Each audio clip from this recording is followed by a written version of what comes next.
मेरे घर में एक ही टॉपिक पर हर समय बवाल मचता है। पापा बोले कि मैं ये सब्ज़ी नहीं खाऊंगा और बेटा तो सब्ज़ी खाता ही नहीं। उसको खिलाने के लिए मुझे नया नया फंडा करना पड़ता। तो आज मैं वैसे ही फंडा ट्राई करके एक सब्ज़ी बना रही हूँ और आप सभी के संग शेयर कर रही हूँ। अंजलि ट्रेडिशनल कुकिंग ब्लग में आप सभी का स्वागत है। अंजलि ट्रेडिशनल कुकिंग ব্লগে আপনাদের সকলের স্বাগত।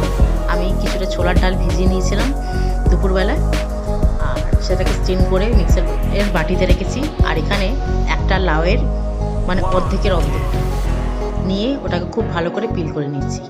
मैंने चने के दाल को भिगो के रख दिया था, उसको मैंने मिक्सर के जो जार है उसमें ले लिया है। और जो कद्दू आता है वो कद्दू का आधा को मैंने अच्छे से पील करके ग्रेटर से ग्रेट कर लिया है।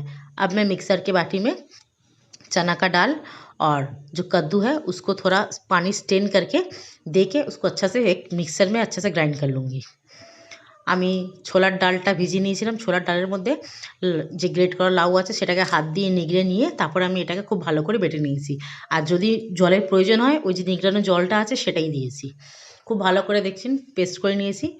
বাকি ছোলার ডালও আর লাউটাও আমি ঠিক একইভাবে পেস্ট করে নেব। আর সাথে দিয়ে দেবো কাঁচা লঙ্কা আর দিয়ে দেবো শুকনো লঙ্কা। साथ ही में मैं बाकी का जो चना कद्दूकस करके रखा था लौकी, उसको भी मैं मिक्सर ग्राइंडर में ग्राइंड कर लूँगी। साथ ही दे दूँगी हरे और लाल मिर्च दे के। अब मैंने कढ़ाई बैठा दिया है। कढ़ाई में मैंने वेजिटेबल ऑयल डाल दिया है। कढ़ाई में सादा तेल দিয়ে দিয়েছি, দিয়ে এরই মধ্যে দিয়ে देबो कालो जीरे। इसी में मैं दे दूँगी कलौंजी, और कलौंजी देने के साथ ही साथ मैंने जो मिक्सर ग्राइंडर में जो चना दाल और लौकी का जो एकदम ग्राइंड कर रखा था वो भी दे दूँगी।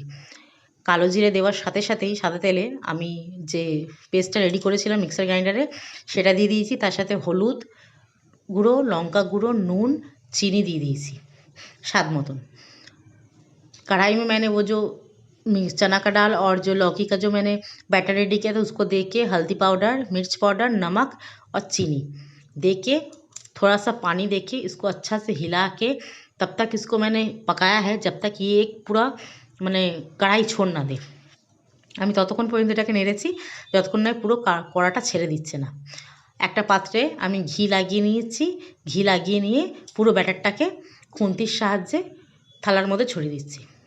एक थाली में मैंने घी अच्छा से लगा लिया है। घी आपके पास नहीं है तो सादा तेल वेजिटेबल ऑयल लगा के वो बैटर को पूरा दे के आप अच्छा से उसको एकदम सेट कर दीजिए। और ठंडा होने के बाद उसका बस कट करके फ्राई कीजिए। যখন ব্যাটারটা পুরো ঠান্ডা হয়ে গিয়ে সেট হয়ে গেছে তখন আমি কেটে এগুলোকে ভেজে নিয়েছি। ভেজে এবার আপনারা ভাজাও খেতে পারেন, তরকারিও করতে পারেন। এবার বাবা আর ছেলে কেউ বুঝতে পারবে না কী করেছি।